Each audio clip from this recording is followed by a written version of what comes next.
नमस्कार, मी लतिका निंबाळकर. माझ्या चॅनलवरती तुमचं स्वागत आहे.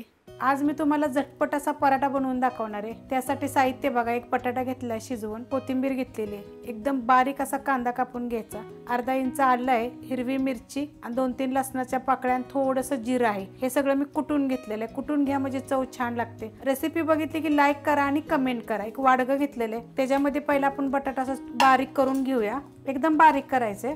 अशा पद्धतीत बघा, एकदम बारीक झाला पाहिजे. आता ह्याच्यामध्ये ही हिरवी मिरची कुटून घेतलेली आहे, हा बारीक आपल्याला कांदा, कोथिंबीर, थोडीशी हळद, 1 चमचा जिरे धने पावडर, थोडीशी लाल मिरची पावडर, चवीनुसार मीठ. आता हे सगळं आपल्याला मिक्स करून घ्यायचे. एकजीव झालं पाहिजे. मिक्स करून घेतले बघा, अशा पद्धतीत मिक्स करायचे.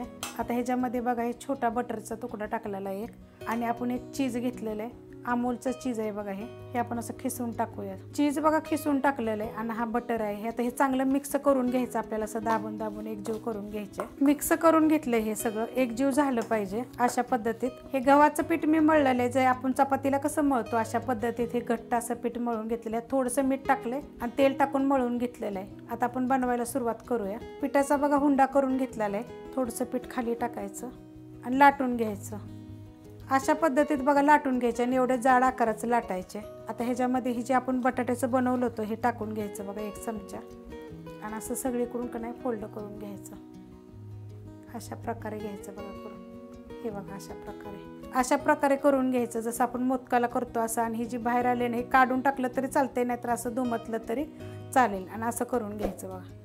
थोडंसं परत पीठ घ्यायचं आणि पहिल्या हातानंच बघा सगळीकडे असं दाबून घ्यायचं. झटपट आहे आणि 1 नंबर चवीला लागते. आपण हमेशा वेगवेगळ्या पद्धतीनं करून बघतो, तर अशा पद्धतीनं तुम्ही पराठा करून बघा, 1 नंबर चवीला लागतं. म्हणजे सगळीकडे साईडपर्यंत जातं. आणि हलक्या हातानं करायचं. तर आपल्याला जास्त जाड जोरात दाबून करायचं नाही, आणि जास्त का पातळ बितळ बी करायची नाहीत आपल्याला. हे बघा, हे अशा पद्धतीत करून घ्यायचं. जास्त पातळ पण नाही आणि जास्त जाड पण नाही. हे असं थोडंसं जर हे झालं ना, वर आले ना, पण सगळीकडून बघा साईडनं सगळीकडून आपली ही जी भाजी आपण टाकली होती ना, ती सगळीकडून झालेली आहे. गॅसवर तवा ठेवलाय गरम करायला, तो गरम झालेला आहे. त्याच्यावर आपल्याला ही बटर लावून घ्यायचा आणि गॅस बारीक करायचा. तवा गरम झाला की बारीक करा, आणि त्याच्यावर बघा असा पराठा ठेवून द्यायचा. बारीक केला तरी चालेल, मीडियम केला तरी पण चालेल. पलटी करून घेऊया आपण. बघा, एकदम खरपूस असा भाजून घ्यायचा बारीक ह्याच्यावर. आता साईडनं आपण थोडंसं अजून बटर लावून घेऊया, आणि एकदम साईडनं बी खालून बी चांगला खरपूस भाजला की नाही, नंतर थोडंसं उलटून परत ह्या साईडून थोडंसं भाजून घ्यायचं. एकदम क्रिस्पी झाला पाहिजे, म्हणजे 1 नंबर चव लागते. आता पलटी करून घेऊया. बघा कसा फुगायला लागलेला आहे. हा फुगून द्यायचा नाही, पण आपल्याला असं दाबत राहायचं. बघा किती मस्त असा भाजलेला आहे. वरनं अजून मी बटर लावते. कलर बघा कसा आला, एकदम खरपूस असा करायचा, फक्त जळून द्यायचा नाही. कलर बघा किती मस्त आला, मी फिरवून दाखवते तुम्हाला. अशा पद्धतीत करायचा, मस्त लागतो बघा एकदम. त्याला फुगवून द्यायचं नाही, असं दाबून दाबून करायचं, म्हणजे आतपर्यंत सगळं भाजलं जातं आणि 1 नंबर लागतं बघा.